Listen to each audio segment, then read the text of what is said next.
আসসালামু আলাইকুম। প্রিয় দর্শক, যুক্তরাষ্ট্রের সঙ্গে বাংলাদেশের বাণিজ্য চুক্তি নিয়ে যখন সকল মহলে কথা হচ্ছে, বিশেষজ্ঞ মহল বলেন অথবা শিক্ষাবিদ, অর্থনীতিবিদ, সাংবাদিক যারা এটা নিয়ে আলোচনা করছেন, সমালোচনা করছেন, তখন আমরা দেখছি যে এটা নিয়ে সরকার কোনো উচ্চবাচ্য করছে না, বিরোধী দল কোনো উচ্চবাচ্য করছে না, সবাই একদম চুপ হয়ে আছে। তারা যেন কেউ একটা ভয় পাচ্ছে অথবা তারা যেন ব্যাপারটাকে মেনে নিয়েছে এবং মানুষ যেটা বলছে, সবাই আমরা যেটা সমালোচনা করছি, এটাকে তারা কোনো প্রতিবাদ না করায় মনে হচ্ছে যেন তারা মনে করছে যে এটা নিয়ে প্রতিবাদ করার কিছু নেই, মানে তাদের কোনো যুক্তি নেই। এটা কিন্তু হতে পারে, কিন্তু তারও যে ভয়াবহ কথা হলো, যখন এই চুক্তি নিয়ে এত আলোচনা, তখন একই সঙ্গে আরো দুটো চুক্তির কথা আমরা কিন্তু শুনতে পাচ্ছি। বলা বাহুল্য দুটোই যুক্তরাষ্ট্রের সঙ্গে, এবং দুটো হলো প্রতিরক্ষা বিষয়ক চুক্তি। এই চুক্তি দুটির নাম যতটুকু আমরা জেনেছি সেটা হলো সামরিক তথ্যের সাধারণ নিরাপত্তা চুক্তি, যেটাকে সংক্ষেপে ইংরেজিতে বলা হচ্ছে GSOMIA।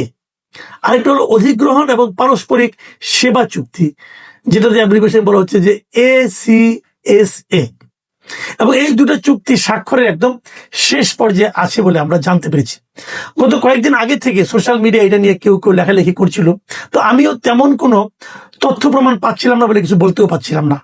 কিন্তু আজকে আমি একটা দেখলাম যে মেরিটাইম ইনসাইট নামক একটা আন্তর্জাতিক মিডিয়া, তারাও এই চুক্তির কথা বলেছে, এবং তারা যে নিউজটা করেছে সেই নিউজের শিরোনামটা আপনারা দেখুন। শিরোনাম বলা হচ্ছে US plans to deploy warship in Bangladesh closer to India and China।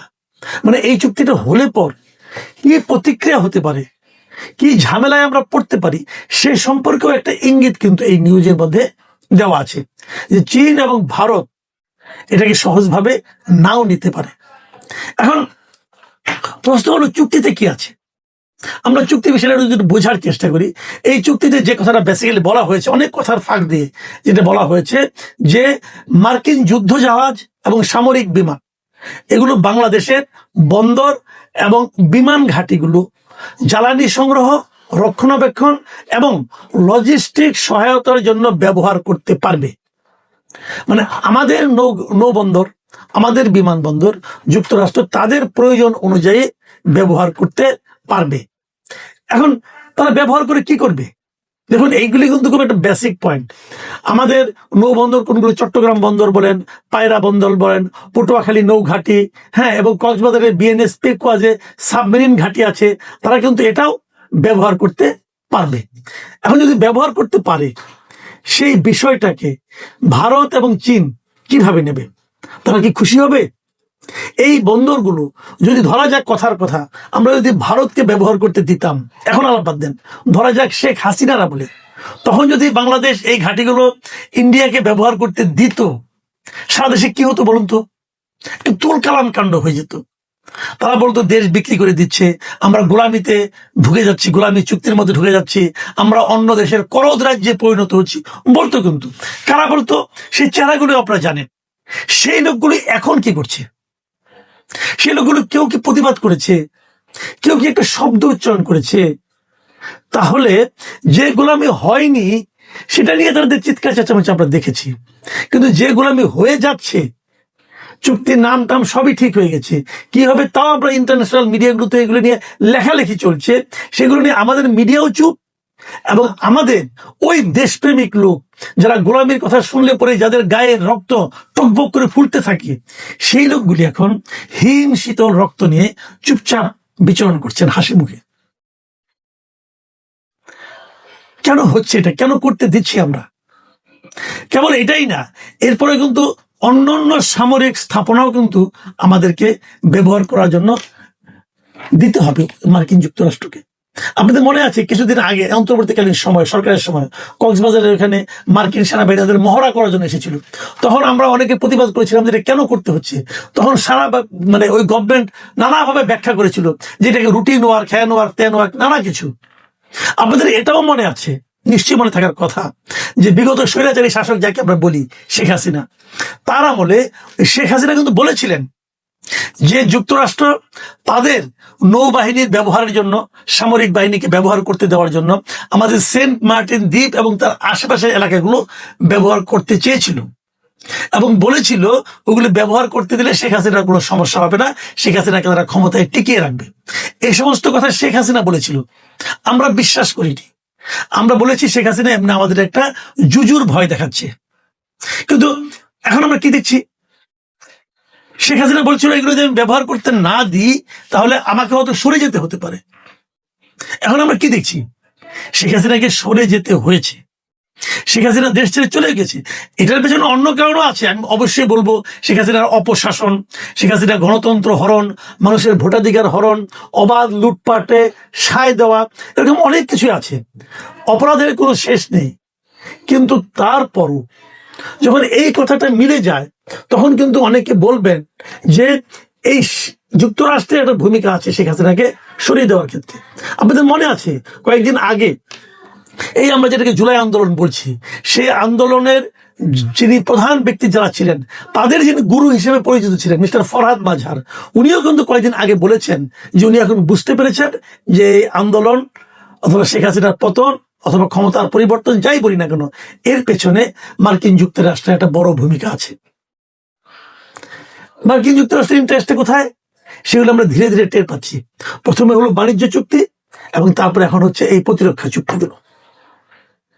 তাহলে তো সেই একই কথা হলো, শেখ হাসিনাকে আমরা দেশ থেকে তাড়িয়ে দিলাম, শেখ হাসিনাকে আমরা বললাম এগুলি করেছে, আমরা বললাম শেখ হাসিনা জুজুর ভয় দেখাচ্ছে, কিন্তু এখন দেখা যাচ্ছে সেগুলোই তো বাস্তবায়িত হচ্ছে।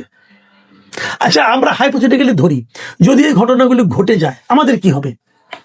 ভাবুন তো, যুক্তরাষ্ট্র এখানে কেন এই ঘাঁটিগুলি করতে যাচ্ছে, ঘাঁটি তাদের অবস্থান নিতে যাচ্ছে কেন? কারণ কিন্তু একটাই, যে এই যে সামুদ্রিক অঞ্চলটা আছে, যে ভূরাজনৈতিক যে ব্যাপারটা আছে, এই সামুদ্রিক অঞ্চলে প্রভাবটা কার? ভারতের এবং চীনের। ভারত এবং চীনের এই প্রভাব যেটা বিস্তার করে আছে, এর বিপরীতে যুক্তরাষ্ট্র তার প্রভাব এখানে খাটাতে যাচ্ছে। তারা যদি সেখানে খাটাতে চায়, সেটাকে কি চীন এবং ভারত সহজভাবে নেবে? আপনারা ভাবুন, নেবে? নেওয়ার কোনো কারণ আছে? চীনের সঙ্গে যুক্তরাষ্ট্রের কি সম্পর্ক, এটা তো আমরা কদিন আগেই দেখলাম। যুক্তরাষ্ট্র তার দলবল নিয়ে, ট্রাম্প তার দলবল নিয়ে, এলন মাস্ক সবাইকে নিয়ে, যত ব্যবসায়িক টাইকুন আছে সবাইকে নিয়ে চীনে এসেছিলেন, চীনের প্রেসিডেন্টের সঙ্গে দেখা করেছেন, আলোচনা করেছেন, তারপর বিফল মনোরথ হয়ে ফেরত গেছেন। তারা চীন থেকে কিছুই পাননি। চীন বুঝিয়ে দিয়েছে যে যুক্তরাষ্ট্রের সঙ্গে চোখে চোখ রেখে কথা বলার সামর্থ্য তারা অর্জন করেছে। এখন যদি আমাদের এই সমুদ্র অঞ্চলে যদি যুক্তরাষ্ট্র তার প্রভাব বিস্তার করতে আসে, যদি আমাদের বিমান ঘাঁটিগুলো তাদের সামরিক বিমান ব্যবহার করার সুযোগ পায়, যেটা চীনও পায় না এবং ইন্ডিয়াও পায় না, তো তারা কি এটা সহজভাবে নেবে? নেবে না। না নিলে কি হবে?